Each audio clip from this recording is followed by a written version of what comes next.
वाल्मीकि रामायण में स्वयं श्री राम ने हनुमान जी को एक वचन दिया था और वो वचन आज भी जीवित है। वो वचन केवल एक आशीर्वाद नहीं था, वो एक शाश्वत सत्य था जिसे शास्त्रों ने युगों तक संजो कर रखा। और उस वचन के अनुसार हनुमान जी आज भी इस पृथ्वी पर हैं, आज भी सुन रहे हैं, आज भी उपस्थित हैं। लेकिन अधिकांश लोग ये नहीं जानते कि उन तक पहुंचने का वो एक विशेष मार्ग कौन सा है जो शास्त्रों में स्पष्ट रूप से वर्णित है। जो इस वीडियो को अंत तक देखेगा वो उस मार्ग को जान लेगा, और एक बार ये जान लिया तो हनुमान जी से आपका संबंध वैसा नहीं रहेगा जैसा पहले था। ये ज्ञान दुर्लभ है, शास्त्रों की गहराई में छिपा है, इसे समझने का अवसर बार बार नहीं आता, इसलिए इस वीडियो को अभी पूरा देखिए। सबसे पहले ये समझना आवश्यक है कि हनुमान जी के चिरंजीवी होने का अर्थ क्या है। ये केवल एक धार्मिक मान्यता नहीं है, इसका शास्त्रीय प्रमाण है, और वो प्रमाण अत्यंत स्पष्ट है। संस्कृत साहित्य में एक अत्यंत प्रसिद्ध श्लोक है जो अष्ट चिरंजीवियों का वर्णन करता है। अश्वत्थामा बलिर्व्यासो हनुमांश्च विभीषणः कृपः परशुरामश्च सप्तेते चिरजीविनः।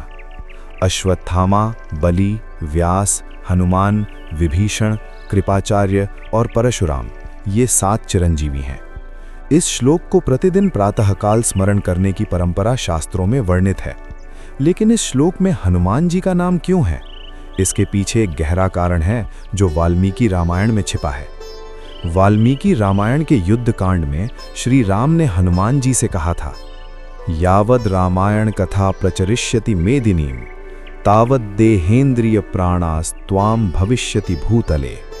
अर्थात जब तक इस पृथ्वी पर रामायण की कथा प्रवाहित होती रहेगी तब तक आप इस धरती पर देह, इंद्रिय और प्राण सहित विद्यमान रहेंगे। ये श्री राम का वचन है, और श्री राम का वचन कभी असत्य नहीं हो सकता। इसका अर्थ ये हुआ कि जब तक रामायण है और रामायण शाश्वत है तब तक हनुमान जी इस पृथ्वी पर उपस्थित हैं, इस क्षण भी, आपके जीवन में भी। लेकिन यहाँ एक प्रश्न स्वाभाविक रूप से उठता है कि यदि हनुमान जी आज भी उपस्थित हैं तो हम उन्हें अनुभव क्यों नहीं कर पाते? यदि वे सुन रहे हैं तो हमारी प्रार्थना का उत्तर क्यों नहीं आता? इस प्रश्न का उत्तर श्रीमद् भागवत महापुराण में है। एकादश स्कंध में भगवान श्री कृष्ण उद्धव जी से कहते हैं, न देश कालो नानापस्थे न शुद्धिरशुद्धिरेव वा मम स्मरण मात्रेण भक्तो योग्यः सदा भवेत्। न देश की सीमा, न काल की बाधा, न कोई विशेष शुद्धि की आवश्यकता, केवल मेरे स्मरण मात्र से भक्त सदा योग्य हो जाता है। यह सूत्र हनुमान जी की उपासना पर भी उतना ही लागू होता है। हनुमान जी तक पहुंचने के लिए कोई विशेष स्थान नहीं चाहिए, कोई विशेष समय नहीं चाहिए, चाहिए तो केवल एक भाव। और वो भाव क्या है, यही इस वीडियो का केंद्रीय रहस्य है। शास्त्रों में हनुमान जी की उपस्थिति के प्रमाण केवल रामायण तक सीमित नहीं है, महाभारत में भी हनुमान जी की उपस्थिति का वर्णन है। वन पर्व में एक प्रसंग आता है जब भीमसेन वन में एक वृद्ध वानर को मार्ग से हटाने के लिए कहते हैं। वो वृद्ध वानर अपनी पूंछ भी नहीं उठा पाने की असमर्थता व्यक्त करता है और कहता है, मेरी वृद्धावस्था है, मैं इसे नहीं हटा सकता। भीम अहंकार में भरकर स्वयं उठाने का प्रयास करते हैं और असफल रहते हैं। तब वो वृद्ध वानर अपना वास्तविक स्वरूप प्रकट करते हैं, वे हनुमान जी थे। महाभारत के इस प्रसंग का शास्त्रीय महत्व ये है कि त्रेता युग के हनुमान जी द्वापर युग में भी उपस्थित थे। ये उनकी चिरंजीविता का महाभारत कालीन प्रमाण है। और इससे भी आगे महाभारत के युद्ध में अर्जुन के रथ की ध्वजा पर हनुमान जी विराजमान थे। ये प्रसंग महाभारत के भीष्म पर्व में वर्णित है। जब भगवान श्री कृष्ण ने अर्जुन के रथ को अपना सारथ्य स्वीकार किया तब उस रथ पर हनुमान जी की ध्वजा लहराती थी। अर्थात जहाँ राम है वहाँ हनुमान है, और जहाँ कृष्ण है वहाँ भी हनुमान है, क्योंकि राम और कृष्ण एक ही परम तत्व के 2 स्वरूप हैं। अब उस प्रार्थना की बात करते हैं जो हनुमान जी आज भी सुनते हैं। तुलसीदास जी ने रामचरितमानस में हनुमान जी के विषय में लिखा, भूत पिशाच निकट नहीं आवे, महावीर जब नाम सुनावे। इस चौपाई में नाम सुनावे शब्द पर ध्यान दीजिए। केवल नाम लेने से भूत और पिशाच अर्थात भूतकाल की पीड़ा और नकारात्मक वृत्तियां दूर होती हैं। लेकिन शास्त्रीय परंपरा में नाम का अर्थ केवल शब्द का उच्चारण नहीं है। नामदेव स्वामी से लेकर गोस्वामी तुलसीदास तक सभी संतों ने एक बात कही है, नाम तब जीवित होता है जब उसमें भाव हो। केवल ओठों से लिया गया नाम और हृदय से लिया गया नाम, इन दोनों में वही अंतर है जो जल में डूबे दीपक और प्रज्वलित दीपक में होता है। तो हनुमान जी तक पहुंचने वाली प्रार्थना वो है जो हृदय के गहनतम भाव से उत्पन्न होती है। और वो भाव क्या है? शास्त्र इसका उत्तर देते हैं। वाल्मीकि रामायण के सुंदरकांड में जब हनुमान जी माता सीता से मिलते हैं, तब माता सीता के मन में एक संशय था। वे भयभीत थीं। उन्होंने पूछा, तुम कौन हो? तुम पर विश्वास कैसे करूं? तब हनुमान जी ने क्या किया? उन्होंने राम की मुद्रिका, राम की अंगूठी माता सीता के सामने रखी। वो अंगूठी उनके विश्वास का प्रमाण थी। यहाँ शास्त्र एक सूक्ष्म संदेश दे रहे हैं। जब हम हनुमान जी से प्रार्थना करते हैं और मन में संशय होता है, तब हनुमान जी हमें राम का स्मरण दिलाते हैं। राम नाम ही वो मुद्रिका है जो हनुमान जी तक पहुंचने का प्रमाण है। जहां राम नाम है, वहां हनुमान जी हैं। ये शास्त्रीय सत्य है। इसीलिए तुलसीदास जी ने हनुमान चालीसा में लिखा, राम द्वारे तुम रखवारे, होत न आज्ञा बिनु पैसारे। राम के द्वार के रक्षक हनुमान जी हैं। राम तक पहुंचने का मार्ग हनुमान जी से होकर जाता है और हनुमान जी तक पहुंचने का मार्ग राम नाम से होकर जाता है। ये एक दिव्य चक्र है जो शास्त्रों ने बनाया है, और जो इस चक्र में प्रवेश कर लेता है, उसके लिए कोई भी अंधेरा स्थायी नहीं रह सकता। अब वो अत्यंत गहरा सत्य जो शायद आपने पहले कभी इस प्रकार नहीं सुना होगा। हनुमान जी को महावीर क्यों कहा जाता है? सामान्यतः लोग इसे केवल शारीरिक बल से जोड़ते हैं, पर्वत उठाना, समुद्र लांघना, लंका जलाना। लेकिन शास्त्रों में वीरता की परिभाषा इससे कहीं अधिक गहरी है। महाभारत के शांति पर्व में भीष्म पितामह युधिष्ठिर को बताते हैं, धृतिः क्षमा दमोस्तेयम शौचम इंद्रिय निग्रहः धीर विद्या सत्यम अक्रोधो दशकम धर्म लक्षणम। धैर्य, क्षमा, संयम, अस्तेय, शौच, इंद्रिय निग्रह, बुद्धि, विद्या, सत्य और अक्रोध, ये 10 धर्म के लक्षण हैं। और जो इन सभी को धारण करे वही सच्चा वीर है। हनुमान जी इन सभी 10 गुणों के परम अवतार हैं। वे बल के साथ साथ विद्या के भी सागर हैं। वाल्मीकि रामायण में स्वयं श्री राम ने हनुमान जी के विषय में कहा, नान ऋग्वेद विनीतस्य ना यजुर्वेद धारिणः न सामवेद विदुषः शक्यमेवं विभाषितुम। अर्थात जो ऋग्वेद में निपुण नहीं, जिसने यजुर्वेद को धारण नहीं किया, जो सामवेद का ज्ञाता नहीं, वह इस प्रकार बोल नहीं सकता। श्री राम ने हनुमान जी की वाणी सुनकर ये कहा था। अर्थात हनुमान जी केवल बलवान नहीं, वे तीनों वेदों के ज्ञाता हैं। वे ज्ञान, भक्ति और शक्ति के त्रिवेणी संगम हैं। और जब आप इस त्रिवेणी से प्रार्थना करते हैं तो आप केवल एक देवता से नहीं, बल्कि समस्त वैदिक ऊर्जा से जुड़ते हैं। अब तक जो आपने सुना वो इस विषय की भूमिका थी। अब वो अत्यंत गहरा सत्य प्रकट होने वाला है जिसके लिए ये पूरी यात्रा थी। हनुमान जी की वो प्रार्थना जो शास्त्रों में वर्णित है, जो आज भी सुनी जाती है, उसका स्वरूप क्या है? श्रीमद् भागवत महापुराण में भक्ति के 9 प्रकार वर्णित हैं। नारद भक्ति सूत्र में नारद जी कहते हैं, सात्वस्मिन् परम प्रेम रूपा अमृत स्वरूपा च। भक्ति परम प्रेम का स्वरूप है और अमृत के समान है। यहाँ परम प्रेम शब्द पर ध्यान दीजिए। प्रेम और परम प्रेम में अंतर है।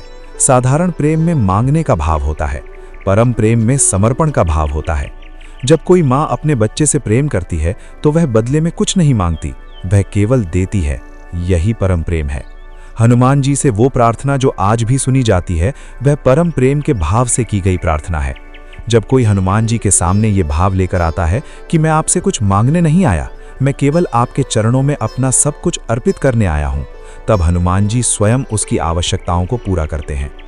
यही वाल्मीकि रामायण में विभीषण के प्रसंग में प्रकट होता है। विभीषण जब राम की शरण में आए तो उन्होंने कुछ मांगा नहीं, उन्होंने केवल समर्पण किया। और राम ने कहा, सकृत देव प्रपन्नाय तवास्मित्य च याचते अभयम सर्वभूतेभ्यो ददामि एतद्व्रतम मम।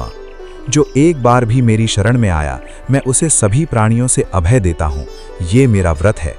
ये श्लोक हनुमान जी की प्रार्थना का आधार है। जो हनुमान जी के माध्यम से राम की शरण में जाता है, उसे राम का ये वचन मिलता है, और राम का वचन कभी असत्य नहीं हो सकता। अब उस प्रार्थना के व्यावहारिक स्वरूप की बात करें, शास्त्रों के प्रमाण के साथ।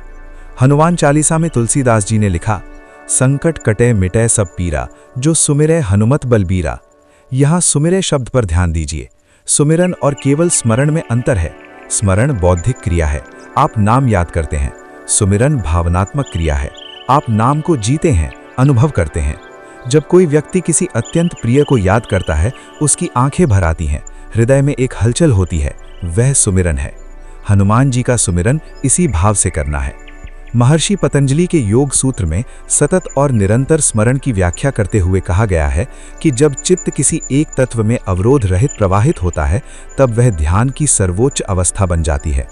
हनुमान जी का निरंतर सुमिरन इसी अवस्था को प्राप्त करता है। और जब यह अवस्था आती है, तब संकट कटे मिटे सब पीरा स्वतः होने लगता है। ये किसी चमत्कार से नहीं होता, ये उस मानसिक और आत्मिक अवस्था का परिणाम है जहां पहुंचकर मनुष्य की दृष्टि और शक्ति दोनों बदल जाती हैं। और अब वो तीसरा तथा सर्वोच्च आध्यात्मिक सत्य। हनुमान जी केवल बाहर से संकट दूर करने वाले नहीं हैं, वे भीतर से शक्ति जागृत करने वाले हैं। वाल्मीकि रामायण में जब हनुमान जी को अपनी शक्तियों का विस्मरण हो गया था, तब जामवंत जी ने उन्हें उनकी शक्तियों का स्मरण दिलाया। इस प्रसंग का शास्त्रीय अर्थ अत्यंत गहरा है। जामवंत जी ने कहा, तेजसा सूर्य संकाशो बुद्धिया बृहस्पति समः विक्रमेणा प्रतिद्वंद्वः प्रभावे विष्णु सन्निभः। तुम तेज में सूर्य के समान हो, बुद्धि में बृहस्पति के समान हो, पराक्रम में तुम्हारा कोई प्रतिद्वंद्वी नहीं और प्रभाव में विष्णु के समान हो। ये केवल हनुमान जी की प्रशंसा नहीं थी, ये उन्हें उनके वास्तविक स्वरूप का बोध कराना था। और जब ये बोध हुआ, तब हनुमान जी ने वो सब किया जो असंभव लग रहा था। यही हनुमान जी की प्रार्थना करने वाले के साथ होता है। जब आप हनुमान जी का सुमिरन करते हैं, तो वे आपको आपकी अपनी शक्ति का बोध कराते हैं। आपके भीतर जो धैर्य सो गया है, जो संकल्प दब गया है, जो विश्वास टूट गया है, हनुमान जी उसे जागृत करते हैं। यही उनकी सबसे बड़ी कृपा है और यही उनकी प्रार्थना का सबसे बड़ा फल है।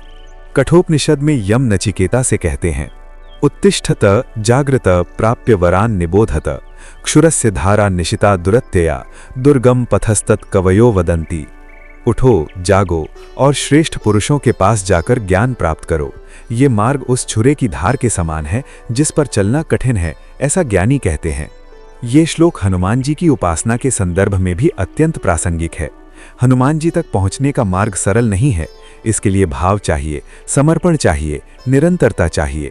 लेकिन जो इस मार्ग पर चलता है, उसके लिए कोई भी संकट अंतिम नहीं रहता। हनुमान चालीसा का अंतिम छंद है, जो 100 बार पाठ कर कोई छूट ही बंदी महासुख होई। 100 बार, 100 बार, ये केवल संख्या नहीं है। शास्त्रीय परंपरा में संख्या की पूर्णता का अर्थ है पूर्ण समर्पण, पूर्ण विश्वास, पूर्ण निष्ठा। जब ये तीनों मिलते हैं, तब बंधन टूटते हैं, तब महान सुख की प्राप्ति होती है। और वो सुख वो नहीं जो संसार देता है, जो आता है और चला जाता है। वो सुख वो है जो तब भी बना रहता है जब परिस्थितियां कठिन हों। वो आत्मिक स्थिरता है, वो दिव्य उपस्थिति का बोध है, वो भीतरी शांति है जो बाहरी तूफान में भी नहीं दिखती। हनुमान जी आज भी सुन रहे हैं। ये केवल एक धार्मिक वाक्य नहीं है, ये शास्त्रों का प्रमाणित सत्य है। श्री राम का वचन है, वाल्मीकि का लेखन है, महाभारत का प्रसंग है, तुलसीदास की साधना है। सब मिलकर एक ही बात कह रहे हैं। हनुमान जी चिरंजीवी हैं, वे इस पल भी उपस्थित हैं। और वो प्रार्थना जो समर्पण के भाव से, राम नाम के साथ, हृदय की गहराई से की जाए, वो प्रार्थना कभी व्यर्थ नहीं जाती। जब भी जीवन में अंधेरा हो, जब बुद्धि थक जाए, उपाय समाप्त हो जाएं, रास्ते बंद लगें, तब एक बार हनुमान जी के सामने ये भाव रखें, हे महावीर, मैं आपके चरणों में हूँ। आप वो शक्ति हैं जो असंभव को संभव करती हैं। मेरा सब कुछ आपको अर्पित है। बस यही वो एक प्रार्थना है, यही वो भाव है जो शास्त्रों में वर्णित है, और यही वो द्वार है जो हनुमान जी तक पहुंचता है। ये ज्ञान केवल सुनने के लिए नहीं था, ये जीने के लिए था। सनातन धर्म के शास्त्रों में ऐसे असंख्य रहस्य छिपे हैं जो जीवन को बदलने की शक्ति रखते हैं। इस चैनल पर प्रत्येक वीडियो में ऐसे ही शास्त्रीय रहस्य प्रकट होते हैं जो आत्मा को छूते हैं, जो जीवन को नई दृष्टि देते हैं। यदि इस वीडियो ने आपके भीतर कुछ जगाया है, तो इस आध्यात्मिक यात्रा का हिस्सा बने। ये केवल एक चैनल से जुड़ना नहीं है, ये उस दिव्य ज्ञान की धारा में प्रवेश करना है जो शास्त्रों से होकर आज आप तक पहुंची है। और इस ज्ञान को उन तक भी पहुंचाएं जो अभी अंधेरे में हैं, क्योंकि हनुमान जी की ये प्रार्थना जितने अधिक लोगों तक पहुंचेगी, उतनी अधिक शक्ति इस संसार में प्रवाहित होगी। जय हनुमान ज्ञान गुण सागर, जय कपीश तिहुलोक उजागर।